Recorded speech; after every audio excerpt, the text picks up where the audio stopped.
Are you looking for answers to the unknown?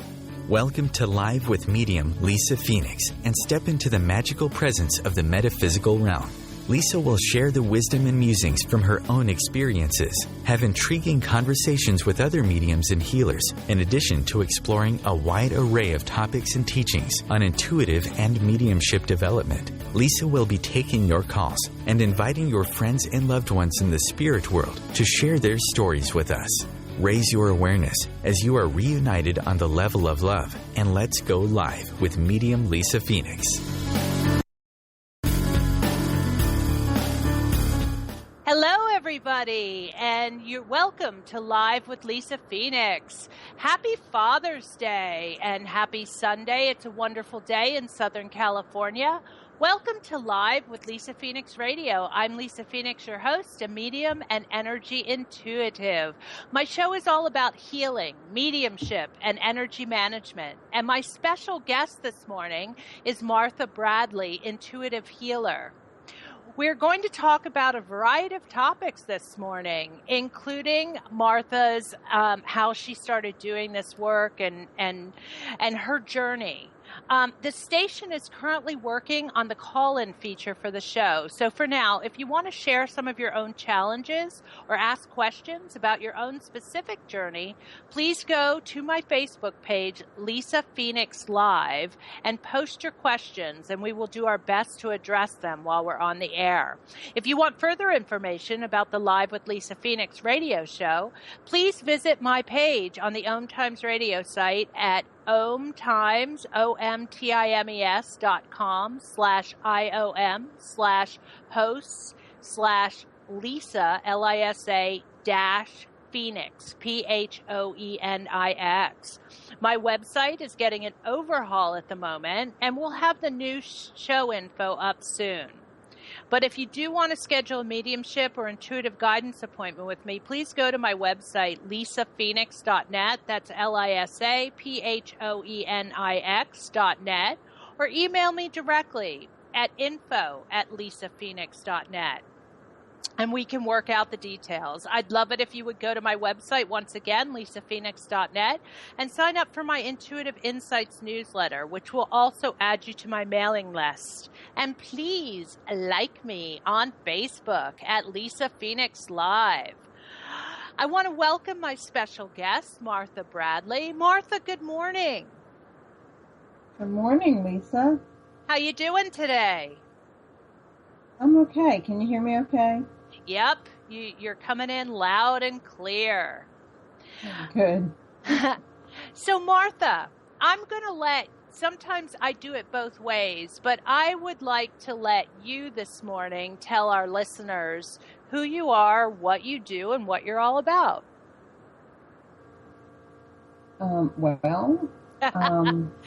Let's just start. I know you're a single mom, right?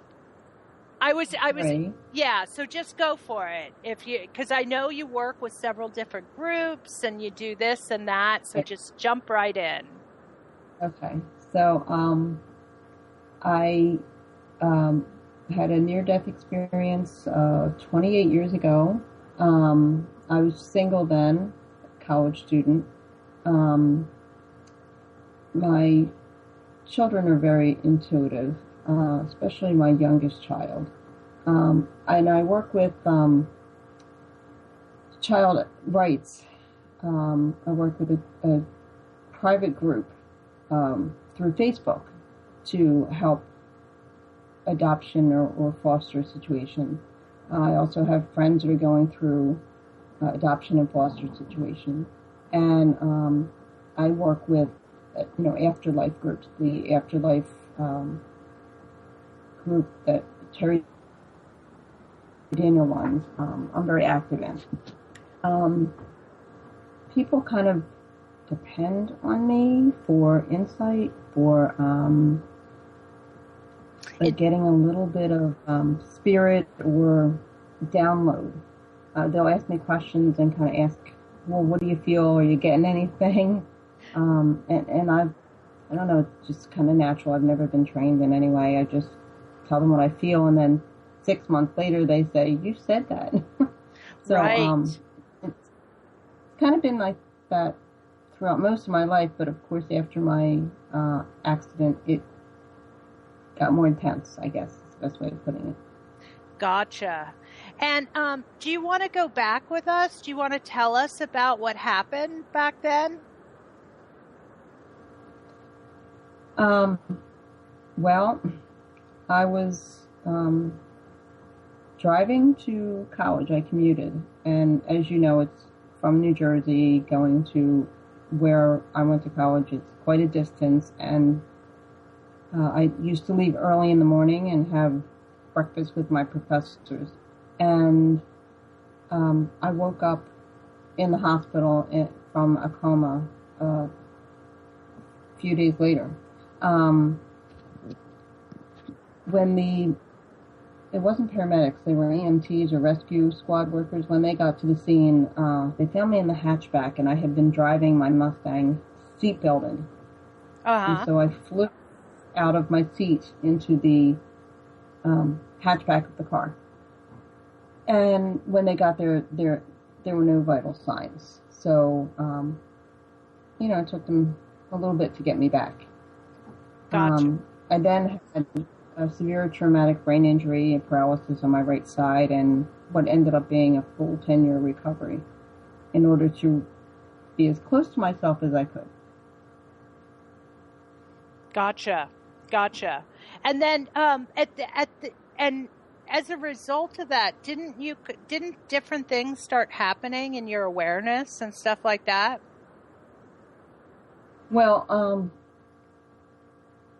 the accident was the end of March. Somewhere around November, I actually had a premonition that kind of took over. I was having a conversation in the car with my girlfriend while she was driving her car, and I just all of a sudden knew I was going to get in an accident. And I told her and gave her some details about it, and I told her I didn't think I was going to live through it. And so when it happened, I can't say I was expecting it, but it was in my awareness that it could happen. Gotcha. And so when it happened, and they were telling me things like I'd never walk again or I wouldn't have children, I kind of almost was laughing at them because I knew better.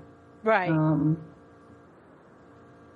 It's like, I know you know, but others don't know. It's when you know something, you're very certain of it, and there's no doubt in your mind. It's like, just, your eyes are blue and your hair is brown, or, you just know something. Right. You can live your life on it, and that's what I did. I mean, they were astounded by my recovery, my progress, but nobody could tell me that I wasn't going to do it. Exactly. And people say it's inspirational, but it's not really. It's just I did what I had to do. Anybody else would do the same thing in my shoes, I think. Well, I mean, everybody has choices. Some probably would and some probably wouldn't. However, you did all those things they were telling you as far as not walking again, as far as having children. You've done all those things, right? That they've told you. Yes. Yes. So the power of the human soul and the human spirit, I find to be very amazing. And, there's times where it just, steps forward and beats all the odds. Don't you think? Oh, yeah. You hear many stories of things like that. I mean, we'll say something's a miracle. The miracle is really that the soul did it. Right. Yes. Sorry, our connection isn't the best here, so Sorry, listeners, we're going back and forth a little because the connection is kind of, there's a lot of noise here. So just if you could bear with us, I'd appreciate it. And Martha, how did, as a result of all this, and we're probably are going to be interrupted by a commercial break, but as a result of all this, how did this affect you, like spiritually and mentally and stuff? Well, that's a loaded question, Lisa. Of course it is. Maybe you could say it didn't affect me at all, or, you know. I mean, well, did it put you kind of, I mean, you've always, I know all your life, you have been very empathetic. Like you said, you were kind of like a born intuitive, and you would always help people when they would ask you questions and stuff. So I guess what I'm trying to ask you is if this focused you more in a direction on your journey. Does that make sense? It changed my direction, definitely. Okay.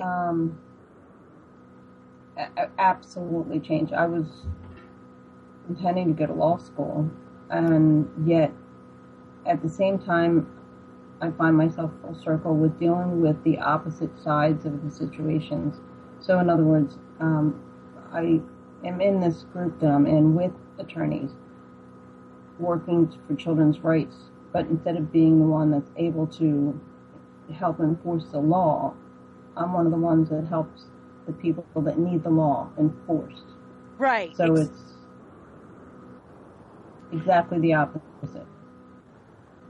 Right. But isn't it kind of interesting how it kind of all, you're still in there with them. Do you know what I mean? It's kind of a piece. Right. It's just a different piece. Exactly. But it also is the reason why I have my 3 kids, because going to law school would have changed the direction that I was traveling in. So I don't know if I would have had, right. Definitely wouldn't have had 3. I don't know. Gotcha. And my youngest is the most intuitive. Gotcha. And we're going into commercial break here. You're listening to Live with Lisa Phoenix and my special guest, Martha Bradley. Please stay tuned with us, and we will be back in a couple minutes. For a mindful life. OMTimes Radio. IOM FM.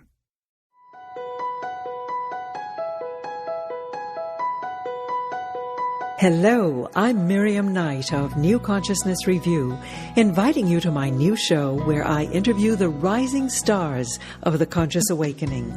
We'll explore the many faces of consciousness in action and intriguing perspectives on life, the universe, and everything in between. Join us each Wednesday at 2 p.m. Eastern on the Rising Stars Show. Being a radio host on IOM FM allows you to build your show on a rich platform with the power of the Internet to fulfill your outreach goals and connect with a very specialized and global online audience, unlimited by time and distance. OMTimes Radio will provide you with web relevance, a recognizable conscious brand, and with the standard of excellence that has accompanied every single OMTimes endeavor. Host your show with OMTimes Radio Network. OMTimes Magazine is one of the leading online content providers of positivity, wellness, and personal empowerment. A philanthropic organization, their net proceeds are funneled to support worldwide charity initiatives via Humanity Healing International. Through their commitment to creating community and providing conscious content, they aspire to uplift humanity on a global scale. OMTimes, co-creating a more conscious lifestyle. Welcome to The Gathering Around My Kitchen Table on Equilarium FM, Wednesdays at 1 p.m. Eastern Standard Time. Join my guests as we integrate spirituality into everyday reality with vibrant conversations, inspired interviews, and my latest channeled guidance to inspire and brighten your day. I'm Claire Johnson, and together we'll be raising vibrations across the nations. The future of Internet radio is here. OMTimes Radio. IOM FM. Hi, Hi, everybody, and welcome back. You're live with Lisa Phoenix and my special guest, Martha Bradley. And I do apologize to everybody because, again, we're kind of having some trouble in the connection here. So actually, you may be hearing us clearly, but Martha and I aren't hearing each other so clearly. So I would just ask for you to just kind of bear with us with that. Martha, welcome back. Hi there. Hi. When we paused for commercial break, we were talking about how your life and your path changed as a result of this. And I know you were aware that we were coming to commercial break. So I'm just going to ask, can you expound on that for us a little bit? Sure. At the time of my accident, I was a history major, and I don't know that I even had an interest in psychology. I can't really say at that time. But I did have an interest in English. So I had an English concentration.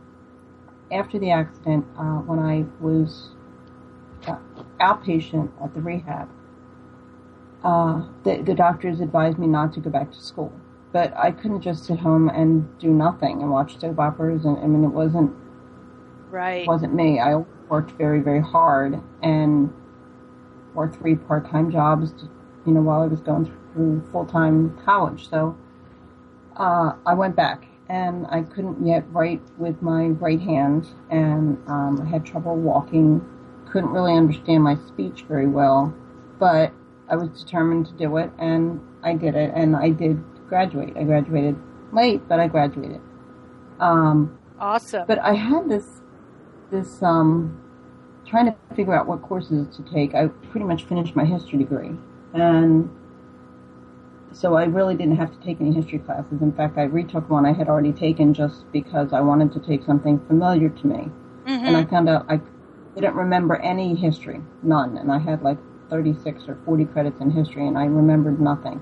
Wow. So I concentrated on my English, and it was a lot of reading. So I needed something else besides just English classes to get all of the credits that I needed to graduate. So I took an intro to psychology class. And although I could barely read, my comprehension was so bad, and my cognition was so bad, I got an A in the class. It was like I knew the information. Pardon me, I have a frog in my throat. So, as a result of doing so well in the intro class, the next semester I took Developmental 1 and Developmental 2 and Social Psychology. Gotcha. And 2 English classes. So I finished my English degree, which helped me because I compared every novel that I read with my experience. So Gotcha. I wrote a lot about what I was going through. And then my psychology degree really gave me a lot of more insight, I guess, into people and what they were thinking and how they got there. Gotcha. So, as you said, I was always empathetic, but I kind of understood a little bit more why I was, why others weren't, and why it helped to be when people were talking to you. So I graduated college. I really couldn't find a job. I didn't know what to do. I taught school for a little bit, and then I ended up, a family friend ended up being my boss, and I worked just a job at the Philadelphia Inquirer and Daily News. And it was a blue-collar job. You didn't need to go to school for it. They trained you there. And it was hard because it was very physical, but, I did it. I lost weight from it. And I'm laughing because you said you worked at the Philadelphia Inquirer, right? Yes. I'm from Philadelphia, so I know that paper very well. Right. So what I did was, we used to joke around that I was hired to be, although it's not all I did, a lithographer. And what we did was we put the little dots in people's pictures. Like when you send in a wedding announcement or a birth announcement, the picture you send is what's called a continuous tone. Uh-huh. And it needs process, at least at that time. Now people send in digital photos, so it's a little bit different, but it still has to be done. You need to make sure it has the right number. Now it would be called pixels, and then they were dots. They were little tiny dots, and you used a glass, and it was all done with a camera, and was standing on your feet, and there were other machines that we had to clean, and it was hard. Right. But it was mentally easy. Cognitively, it was easy. Comprehension-wise, it was easy, and that's what I needed at that time. Gotcha. And then the job moved on. It moved on to the Macintosh, and I was, more able than a lot of other people to understand how to operate a computer because of my schooling. I had to start using the computer to type because I couldn't use my hands to write anymore. Gotcha. So it's amazing the way it worked out, but I was there for 13 years, and then I had already had my 3 kids, and September 11th happened.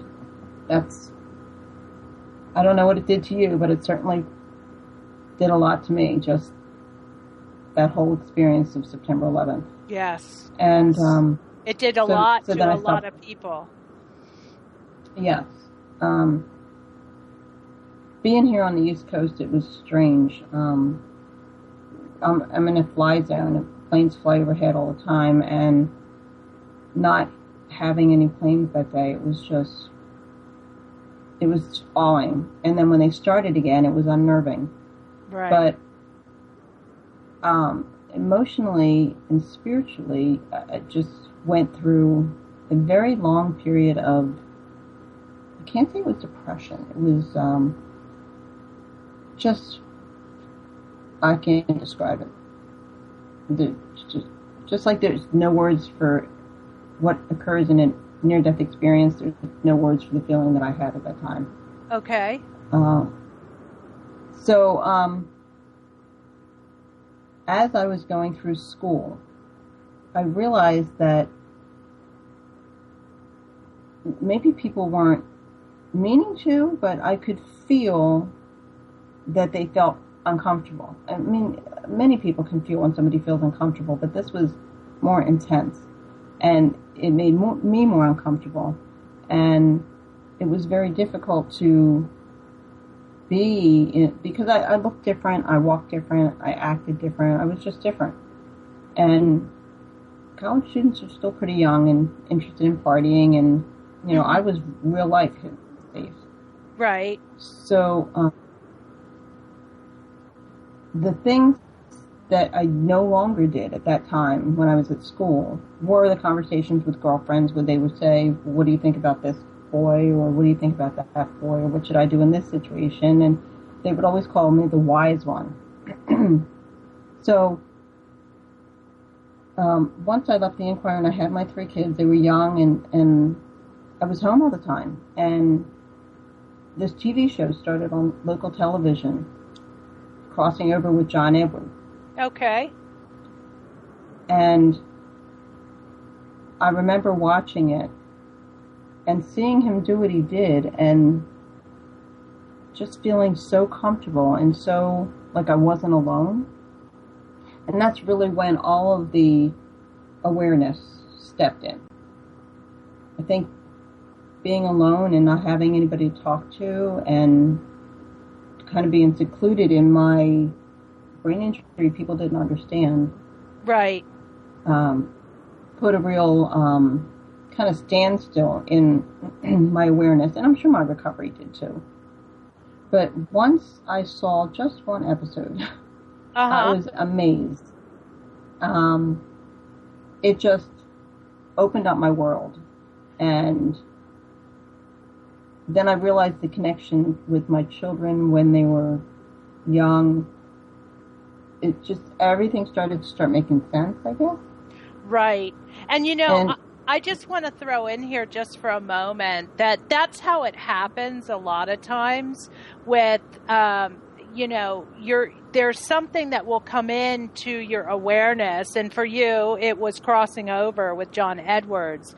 That'll be the spark that'll ignite, your awareness to start to expand.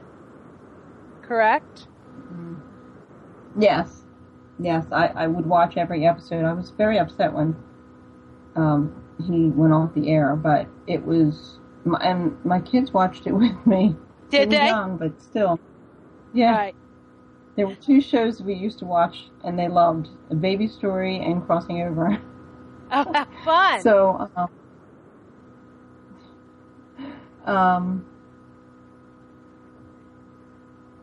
I still, until I actually read his book and found the link to his, or description of his Facebook group, I still never really used Facebook or any organization, any kind of networking to discuss this or do anything with it, with people.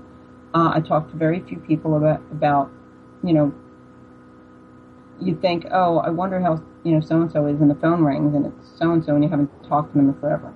Or right. The fact that my college roommate and I would write each other on the exact same day. So we'd both get mail from each other on the exact same day, and she lives an hour and a half away and we don't talk frequently. You know, little things like that have just always been there now made sense and started to make more sense the more groups that I interacted with. So for anybody that has questions or wants to experience more, become more aware, the Facebook groups are an awesome place to start. They're a wealth of information. Right. They really can be. I mean, again, and then I'm just going to throw this in.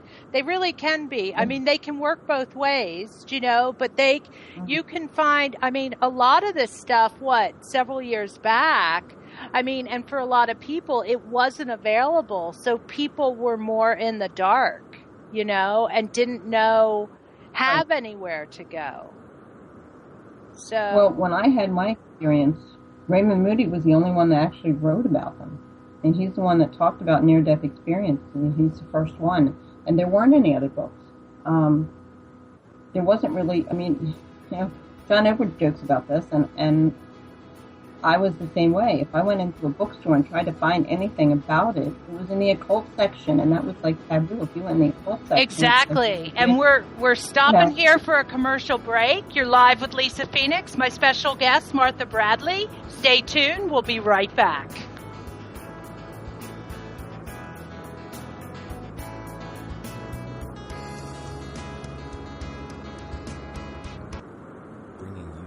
Of the conscious minds in the world. OMTimes Radio, your conscious lifestyle on steroids. Eros Evolution is where sexuality and spirituality meets. Join me, clinical sexologist Martha Tara Lee, on Eros Evolution on Thursdays, 4 p.m. Eastern on OMTimes Radio. Being a radio host on IOM FM allows you to build your show on a rich platform with the power of the internet to fulfill your outreach goals and connect with a very specialized and global online audience, unlimited by time and distance. OMTimes Radio will provide you with web relevance, a recognizable conscious brand, and with the standard of excellence that has accompanied every single OMTimes endeavor. Host your show with OMTimes Radio Network. The number one reason girls drop out of school in sub-Saharan Africa is lack of access to feminine hygiene products. The Pads for Schoolgirls Project, an outreach of Humanity Healing International, is changing this paradigm by setting up sewing programs at schools, teaching girls a vocational skill, while producing the reusable pads that help keep them attending classes. The girls pay it forward by making and giving pad kits to other girls in need. To learn more, visit humanityhealing.org. Humanity Healing is where your heart is. If you remember living fearlessly, joyfully, and in a world filled with adventure, happiness, pleasure, and unbridled living, then this show is for you. Join me, Dame Nicole Brandon, as I bring you the world's top experts in wealth, creativity, flow, sea-edging technology, space, wellness, health, love, lust, and passion, all merging together each week here at the Hub of Happiness.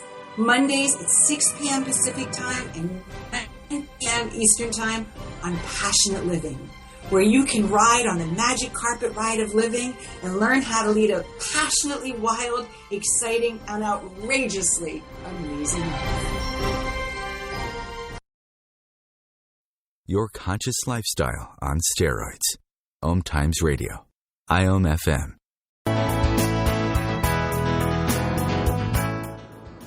Welcome back, everybody. You're live with Lisa Phoenix and my special guest, Martha Bradley. Hey, Martha. Hi there.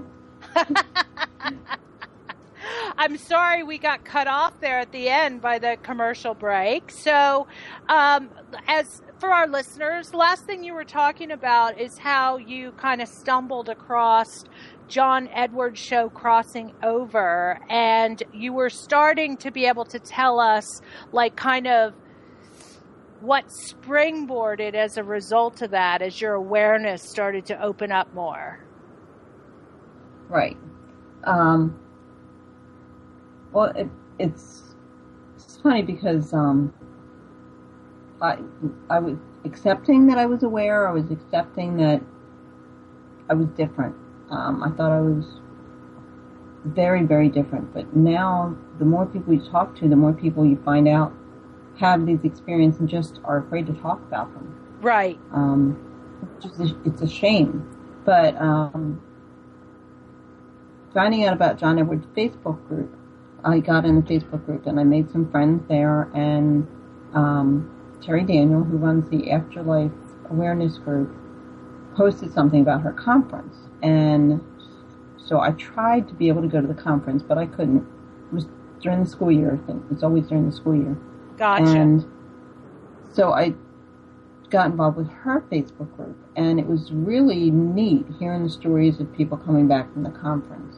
And they would talk about, there was a group of 5 boys in spirit who had arranged for their mothers from all different places to not only do things like sit next to each other on airplanes, but actually be sitting at the same table when the medium that read them did a reading from the 5 boys to those mothers, and these women had never met before. Wow! So, it was really unique, and it really made you think. And to hear them talk about it and how pumped up they were afterwards, it was, it's amazing. And I'm sure there'll be a book of it. But that's where I shared about my friend Rick passing. And it was during all of this, actually, that he passed. It was after I had become a member of the Afterlife Awareness Group and become friends with people there. And I actually once went to see John Edward in Philly and 30th Street. And I had been getting all of these signs, these smells, and these songs playing on the radio, and I just would scream out loud in the car, okay, right. I hear you, but I don't know who you are. Right.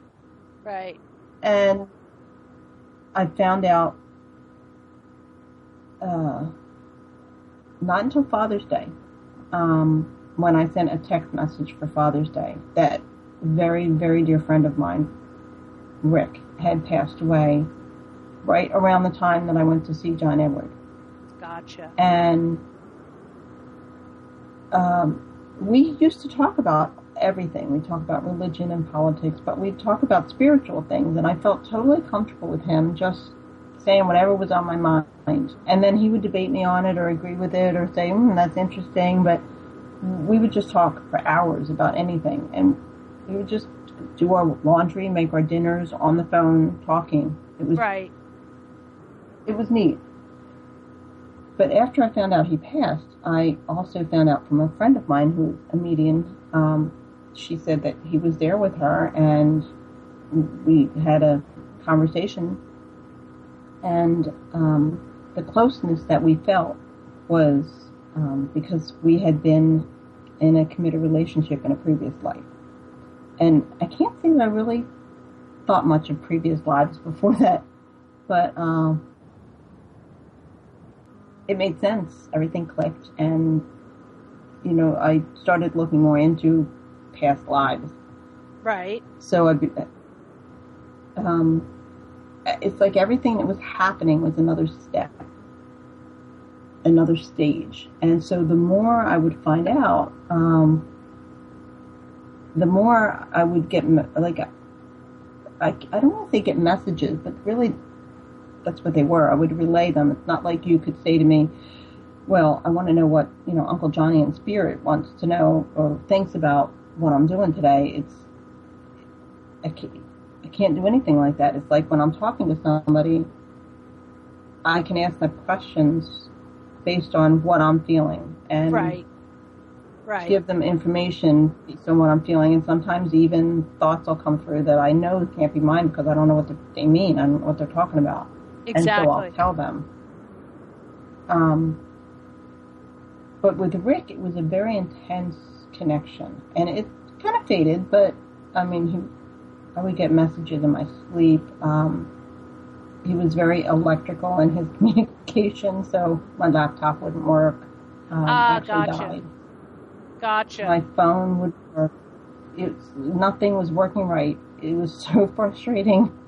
So, it was very frustrating. He used to play tricks. He was a comical guy, and so I was at work one day, and I came down from my break, and this YouTube video was on my phone. I'm like, where did this come from? And it was I Love Lucy episode, and Rick's name is Ricardo, so he would always use a line from I Love Lucy. Lucy, you have some splaining to do, and that was in this particular 13-minute I Love Lucy episode that somehow ended up on my phone. So it's funny, I knew that was him. I knew that was him, yeah.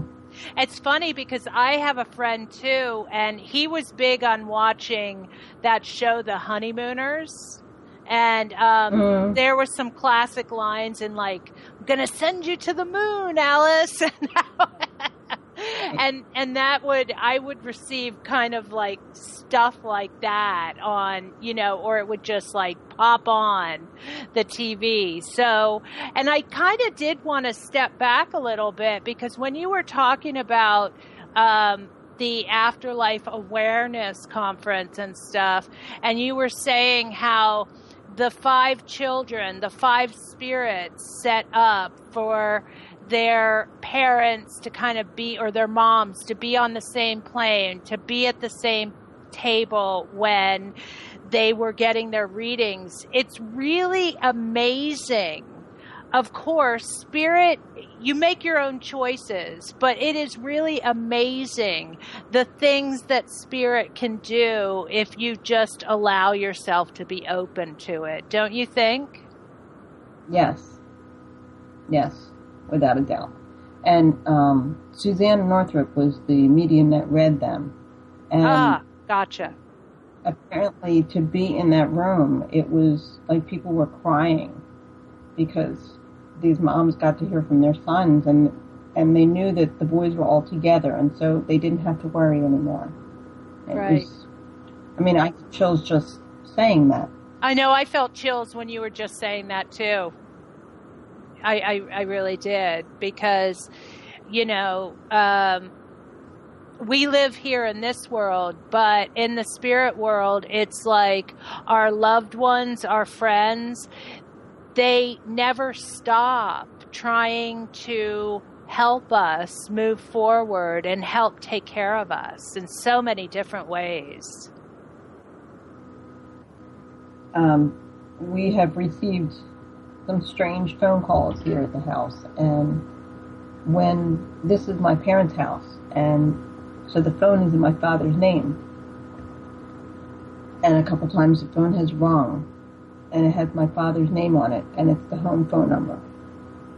Gotcha. And go ahead. The times that it's happened, it's been like Valentine's Day, a week before the anniversary of his passing, and then the day before the anniversary of his passing. So it's like a message. Exactly. And your father has passed over quite recently, correct? Exactly a year ago, a year and a week. Gotcha. A year and a week, right. And that's not a long time, No. And so I know, and I empathize with you because, and I really appreciate you being willing to come on the show today, even though it's Father's Day, and I know that it must be very difficult for you. Yes and no. The day he died was the day before Father's Day last year. Gotcha. So it's an odd feeling because we were so busy on Father's Day last year. People brought food over, like so much food that we had it for a week or more. And so we didn't really think about the fact that we weren't doing our traditional Father's Day, go out to eat, and a family friend that's a priest comes with us. And today we're not doing anything. And that's, I mean, I feel like we should still do it and talk about him and celebrate his life, but we're not doing anything. So I'm just different, I guess. I handle things differently than other people, and I'm okay with that. I'm used to it. So, well, and just being on the show today and even speaking about your father honors him, you know. So if you're not going out and having, you know, a huge party or whatever, it's okay.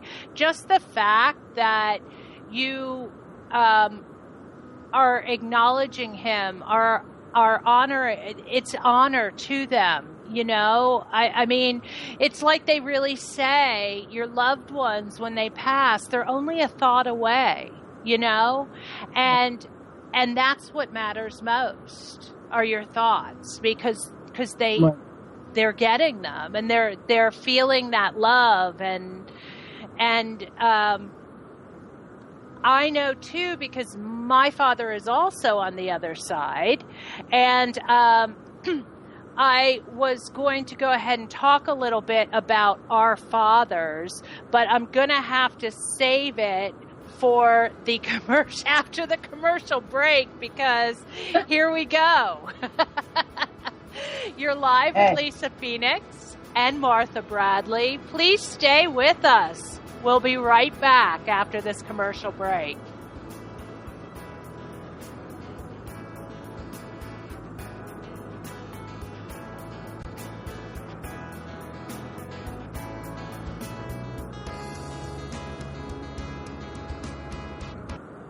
Connecting you with the best of the conscious minds in the world. OMTimes Radio. IOM FM. Join Elliot Jolish, the business therapist, each Tuesday at 5 p.m. Eastern for the Elliot Jolish Hour, as he interviews business experts on your behalf.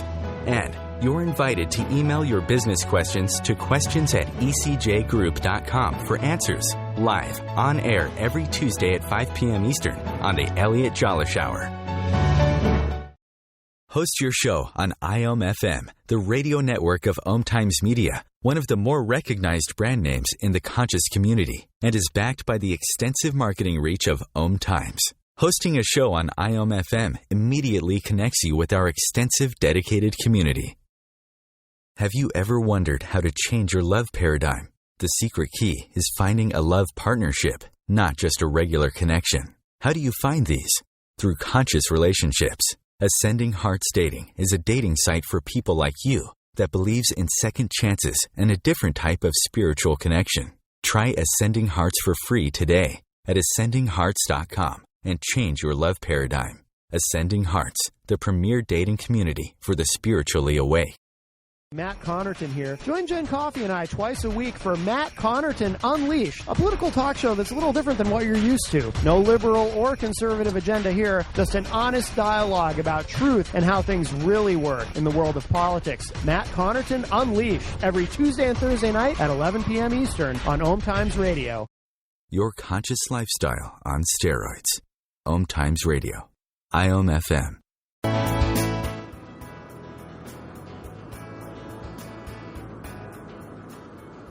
Welcome back, everybody. You're live with Lisa Phoenix and my special guest, Martha Bradley.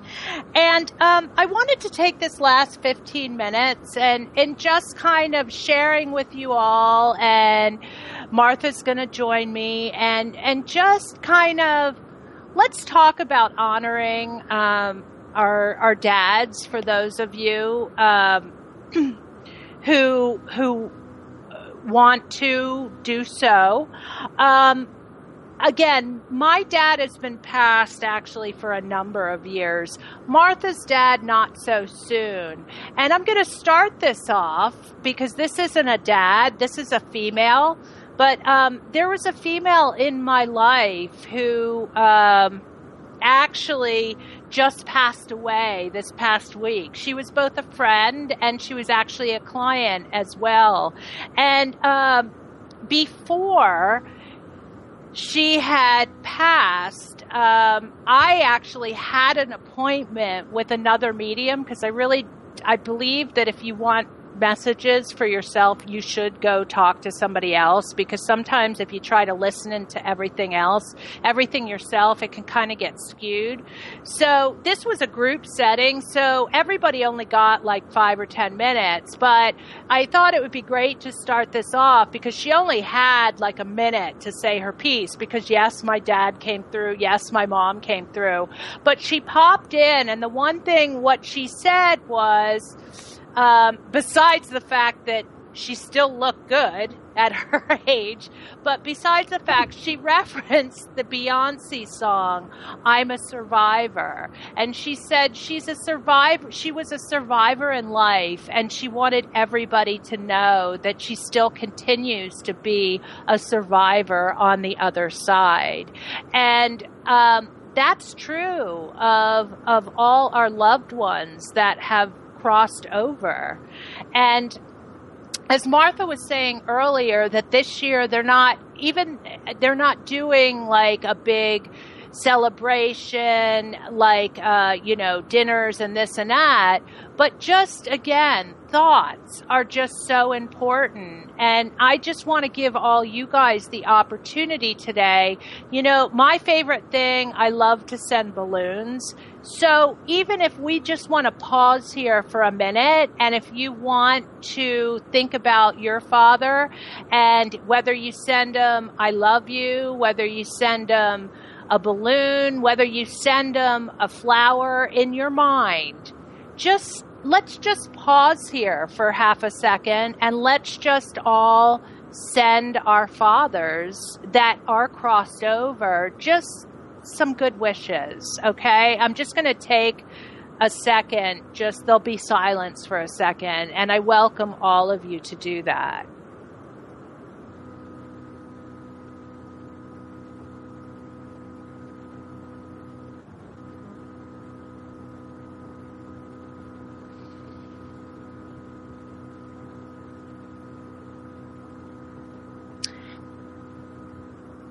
Welcome back, everybody, and thank you for joining me in doing that, and my dear friend Martha. And Martha, you had some thoughts you wanted to share. Well, I don't know. I'm trying to figure out exactly how to say it. Okay. I had gotten a message from my father's friend in elementary school. That's in spirit, and the message was that he didn't do what the doctor said and take care of himself, and that's why what happened. I didn't know what he was talking about. I really only met the guy a couple times, but I passed the message along, and I had a conversation with my dad about it. And apparently he had a heart problem, and he was heavy, and the doctor must have kept telling him to lose weight, and he didn't, and he ended up having a heart attack. Gotcha. And passed from the heart attack. So I said to my dad that I got the message for a reason. I said, I can't tell you what the reason is, I don't know. But if there's something maybe that you should be paying attention to and you're not, you need to do it. And that was shortly before he was diagnosed with bladder cancer. Gotcha. And I think it helped him to know that I was a little more in touch that way, then maybe logical people would find comfortable. Right. When it was, he was sick for 3 years, and the last 6 months were not good. Gotcha. But it was interesting because the doctors kept, even at the end when his organs were failing on him, and there wasn't really anything that could have possibly been done. I mean, unless they transplanted everything. Right. He was still hanging on. He was still fighting. I mean, it took... We couldn't figure out how to help him, let go. And so I asked for some private time with him. And I just said to him, and he was somewhat lucid looking at me, but I told him that, there was nothing more that they could do for him, and that we would all be okay, and that he needed to go with his family that was waiting for him. Because he had been seeing spirits, he had been seeing family members, he had been talking about family members that had been passed for a long time, but he wasn't conscious all the time. He was in and out. Right. So at that point, he understood that he wasn't getting better. He wasn't going home. The doctors weren't trying to fix him anymore, and that he could let go. Right. And it's a conversation that's not easy, but it's one that needs to be had. I mean, when you have a family member that's sick, like my father was, you need to let them know it's okay to not still be here for everybody. Exactly. That's what he did. Yes. He did for everybody. Yes, exactly. And that's the thing, too, and I'm glad you said that, because especially like with parents and moms, dads, a lot of them are so concerned about the family being okay if they let go. And a lot of times when they are on those last stages, and they call it's kind of like you're still tethered to this life, but you are actually in and out. And it's really important a lot of times if they're reassured that it's okay and that they can go now, that it helps them kind of let go, because you're absolutely right. They're worrying, will this one be okay? Will this one be okay? Does this, and I just so am in agreement to you. And sometimes, those conversations they're never easy. And, on the other hand, too, you have people sometimes, and I experienced this recently, that are not willing to have those conversations before they go, even when they're in and out. And so in that times, too, you have to honor the person's wishes. Do you know what I mean, Martha? Yes. Well, but because I had the conversation. Of course, yeah. And then he had a conversation with my mother that he would not have had. Yeah, and see, that's wonderful. It was really important that they had that conversation. It was really good for both of them. And that opportunity would not have been there if I hadn't talked to him and let him know, because he didn't know he was dying. He knew he was sick, but he didn't know he was dying. And he was so strong. Like, he would be pulling at things and trying to sit up, and we couldn't understand how, because he was so sick. Right. And it was just the sure will, the spirit. And so it was much gentler, although of course my mother was still in shock, but it was much gentler because they had those conversations. Exactly, and I'm sure that conversation is what ultimately at the end made him kind of let go of that last little bit that he was holding on to. Yeah, definitely. Yeah. So, everybody, I do want to add this. You know, we've been talking about some stuff that's not easy right here, but I really want you to go forth in your day today with a frame of mind of celebration. For those fathers that are alive and well, for those fathers that have crossed over to the other side, you know what? They're also alive and well. And so let's look forward to the rest of our day today with just a sense of celebration and honor towards our fathers today. And because I know whether they're here, whether they're there, they appreciate your love, you know, and that's the most important thing. And it comes back to, peeps, it's all about love, and it's all about connection and family, friends. You know, it's all about just embracing.